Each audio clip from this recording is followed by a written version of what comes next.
Assalamualaikum warahmatullahi wabarakatuh. Ya halo teman-teman, jumpa lagi dengan saya Riza Ilham di channel saya Riza Ilham.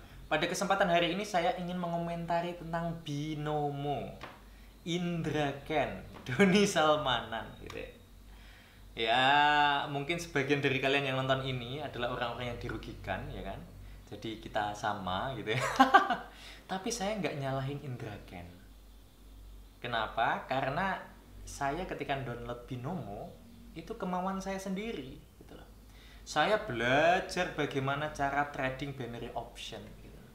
Saya buka punyanya Doni Salmanan, saya buka punyanya Indra Ken, saya buka itu di YouTube orang-orang yang main Binomo. Saya pelajari ilmu-ilmu mereka, saya aplikasikan, dan apa yang terjadi? Banyak kalahnya. Ketika saya sudah menemukan rumus yang pas, jadi rumusnya Doni Salmanan saya terapkan di Binomo. Cuan, cuan, cuan, cuan. Tapi setelah saya hitung-hitung, lebih banyak ruginya. Jadi uang yang saya depositkan dan uang yang saya withdraw itu lebih banyak yang saya depositkan. Otomatis saya rugi. Dan ketika saya hitung, jutaan bos. Jutaan, nggak sedikit. Bagi saya nggak sedikit. Ya mungkin saya nggak sampai ratusan juta atau sampai miliaran. Karena saya nggak sebodoh itu. Kenapa saya bilang kata bodoh? Karena apa? Kalau Anda kalah di Binomo sampai ratusan juta, sampai miliaran, itu berarti Anda yang bodoh. Anda yang nggak sadar kalau Anda dibodohi. Nah, setelah saya sadar bahwa saya dibodohi dengan kerugian beberapa juta, ya wes saya berhenti. Karena, oh ini kebodohan saya sendiri, kok bisa-bisanya saya percaya. Coba pikir, pasarnya untuk naik turunnya candle itu nggak jelas dari mana. Itu yang pertama. Terus, kalau kita pilih up atau down ya kan, antara kita pilih yang bearish atau bullish ya, itu kan kemungkinannya 50-50 ya kan. Kalau nggak menang ya kalah. Hanya ada dua kemungkinan, atas dan bawah, tergantung open posisi kita di detik yang keberapa.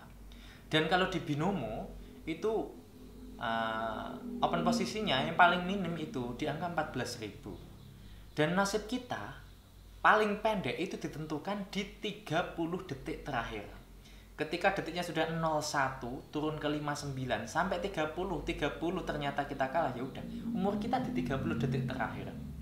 Ini sudah membuktikan kalau kita itu judi gitu. Karena hanya ada dua kemungkinan dan ada rentan waktu di mana kita itu pasrah, nggak bisa ngapa-ngapain.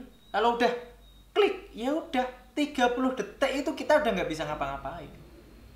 Walaupun di rentan 30 detik itu ternyata kita profit ya kan, dalam detik ke 20 seumpamanya ya, 20 terakhir itu kita profit, kita nggak bisa nutup pasar. Kita hanya pasrah sampai pasarnya nutup otomatis di detik ke-30. Ini sudah judi karena kita udah pasrah, nggak bisa ngapa-ngapain. Itu makanya kalau ini disebut investasi bodong, saya kurang setuju. Ini adalah trading bodong gitu ya. Ini bukan investasi menurut saya. Investasi itu ketika kita menaruh uang dalam jangka waktu tertentu dan kita harapkan bisa profit dalam jangka waktu itu. Dan kalau investasi ya bisa kita tarik sepanjang kita mau. Itu yang saya tahu seperti itu. Mungkin ada sih investasi yang jangka panjang yang nggak bisa kita withdraw di tengah jalan, ada. Tapi itu yang bisa dipastikan profit oleh para akuntan gitu ya. Seperti mungkin di saham atau di lain-lain. Itu pun saham bisa kita jual juga, ya kan?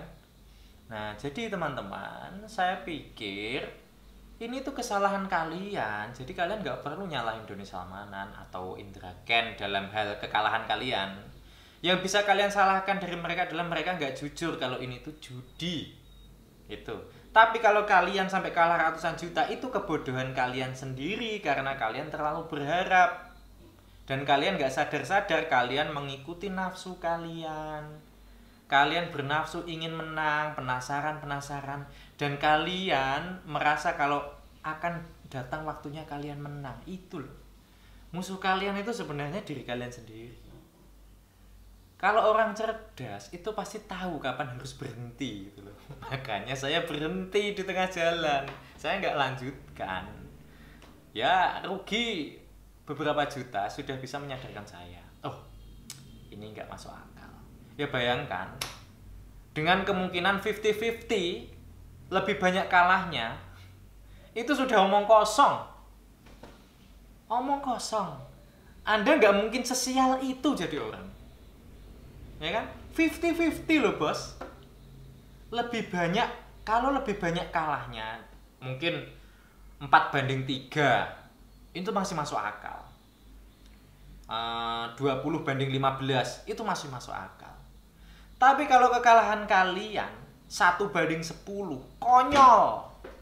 Berarti aplikasinya konyol, pasti itu. 1-10, 1 kemenangan, 10 kali kekalahan, itu sudah konyol, itu sudah pengaturan. Nah kalian bodoh kalau nggak sadar itu. Daripada kalian investasi ratusan juta, ya nggak investasi sih, kalian main ratusan juta di binomo, aduh ngapain? Mending di pasar saham yang pasti profit gitu loh. Itu kesalahan kalian sendiri. Kalian terlalu bernafsu. Terus seolah-olah Doni Salmanan dan Indra Ken adalah panutan yang luar biasa hebat, sehingga kalian ikuti jalan ninjanya. Itu kesalahan kalian sendiri. Kalian terlalu mengikuti nafsu keduniaan kalian, sampai kalian menutup mata kalau ini adalah judi dan ini adalah pengaturan. Memang kalian itu harusnya memang kalah. Harusnya kalah supaya bandar untung dan afiliator untung. Udah kalian itu udah memang disetting kalah. Kalau di angka jutaan kalian kalah, kalian masih nggak sadar, ya kalian sendiri yang bodoh. Apalagi sampai ratusan juta, sampai miliaran. Itu sekolah atau enggak? Sumpah, aku ya prihatin. Tapi kok bisa kalian, ya maaf, sebodoh itu mau dibohongi gitu loh. Maka itu kan udah pernah dibahas kan, di banyak TikTok, di banyak video, ya kan, di banyak reels Instagram. Itu tuh judi gitu. Dan kamu tahu apa yang terjadi? Semua orang yang mengatakan binomo judi dibully.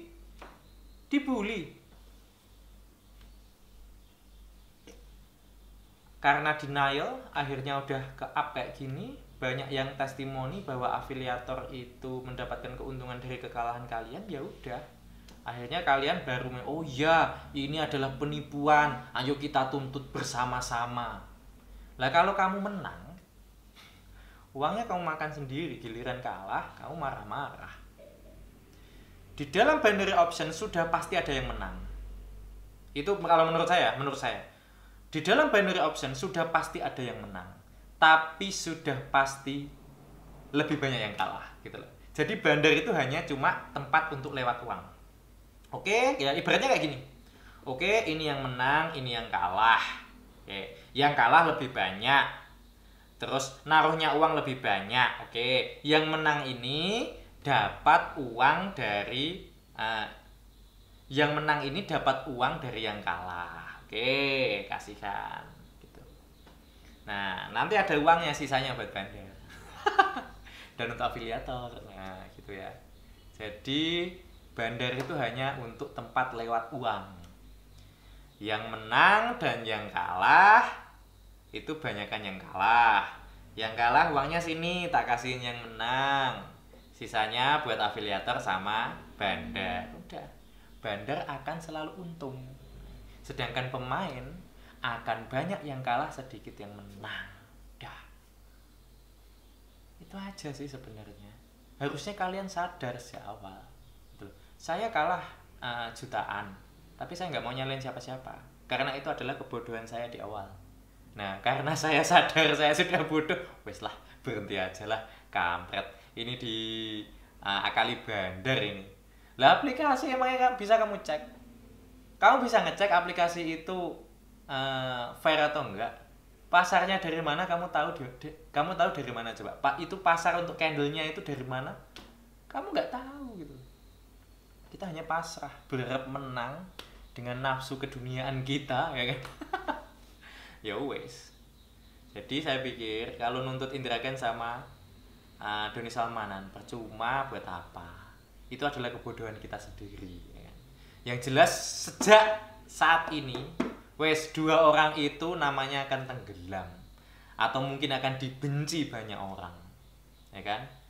Silakan Indra Ken dan Doni Salmanan pamer-pamer motor, pamer-pamer mobil, pamer-pamer jam, murah banget, terserah. Tapi kebencian akan banyak menuju kalian. Saya nggak akan ikut nuntut, ya kan? Uang bisa dicari, tapi pengalaman itu yang berharga. Lain kali jangan gitu ya. Oke, terima kasih sudah menonton. Wassalamualaikum warahmatullahi wabarakatuh. Dah.